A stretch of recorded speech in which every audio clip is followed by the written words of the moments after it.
So, I have severely underestimated the admirals. And I'm not going to lie, the admirals haven't been portrayed in exactly the best light.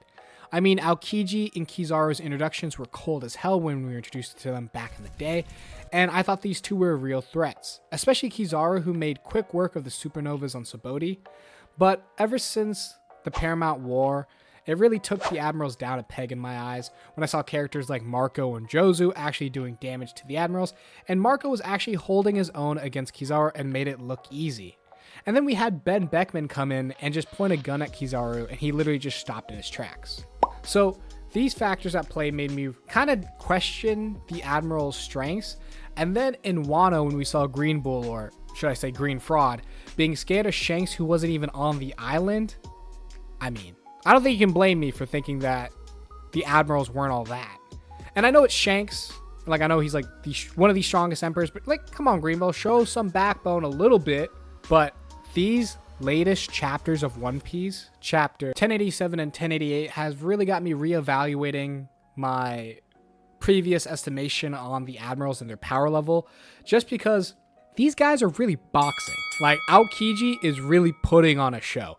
So Garp is fighting Aokiji right now, and to me, I would consider Garp definitely like top 5 strongest in the verse, just because he is Gold Roger's former like rival, and they were the equivalent of each other back in the day. And because of the God Valley situation, Garp took on like every emperor plus rocks with Roger and won. So Garp is honestly, I might say he's stronger than Kaido currently. So that's why I was really surprised reading these chapters and seeing Aokiji and pretty much the Blackbeard Pirates putting in work on Garp. I thought it would be a no diff, Garp would just clear, but no, Aokiji is actually holding his own.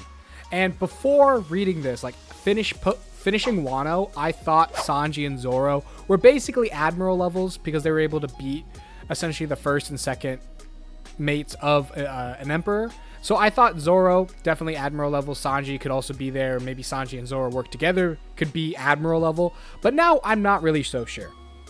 And there's a couple different things at play here. First, Aokiji's holding his own against Garp. Second, we got some flashback to Garp and Aokiji training, and they are punching holes in battleships with no hockey. I expect that from Garp. I definitely expect that from Garp. But for the admirals, I never really knew how proficient they were in hockey, mainly because we never seen it with them. And then also they were Logias, so they've always just been relying on their own devil fruit. So to see that Aokiji put holes in a battleship without using his Logia and just with using straight hockey, he is trained in like the way of the Garp fist, so he's relative to Garp in terms of strength and power. And with the feats he's able to do, like he hit Garp square on the face. They both exchanged blows, exchanged Conqueror's hockey, and blew each other back. And Aokiji's taking like insane hits from Garp, and Garp's not holding back because Aokiji is on the enemy side. So Garp doesn't really have any mercy right now, so he's not even holding back. And to be fair, Garp did get stabbed, but he's still putting in work against Aokiji. And now I'm scared. Before this, when Kizaru was heading to Egghead Island, I was like, dude, Luffy is going to clear Kizaru, no problem. Honestly, I don't even know if he needs to worry about it. I'm pretty sure just Zoro and Sanji can take on Kizaru, and then a Gurusei member could fight Luffy. That's how I thought this would go. Wrap it up. You know, get Big News Morgan to have a headline, the Straw Hats demolish an admiral and a Gurusei member. But now, after reading this chapter, I'm nervous. So Garp is essentially out, but to be fair, he was doing a lot of different things like protecting citizens, protecting Kobe, so he was kind of hurt already. But to be fair, even though he was hurt, I still expected Garp to just clear Aokiji and the Blackbeard Pirates, but maybe that's asking a little too much. And now I'm scared because Aokiji is super impressive right now, insanely impressive. Just with his boxing skills alone, putting hands on Garp, oh my god, he's not even really using his fruit too much, he's just exchanging blows. So Aokiji can fight, and Aokiji lost to Akainu. So from that logic, Akainu might be stronger than Garp. And back at the war, whenever Garp was like, I'm going to kill Akainu, I literally was like, yo, Garp is holding back. He could destroy the whole navy.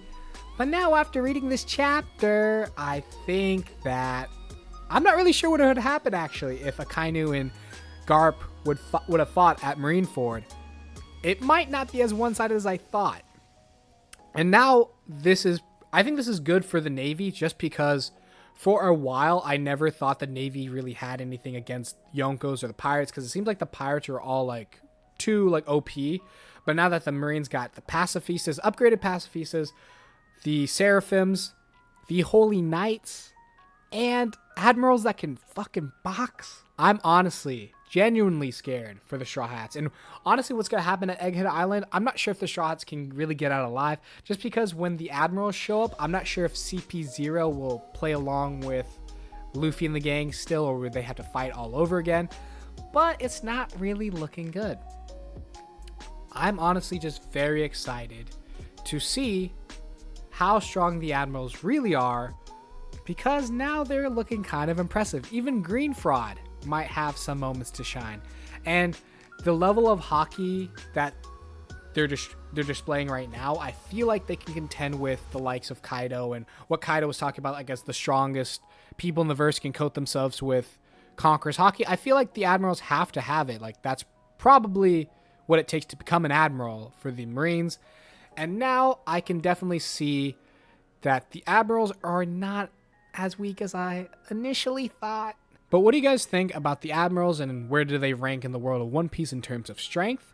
And if you guys enjoyed this video, don't forget to like and subscribe. It helps out a lot, and I will see you guys later. Peace.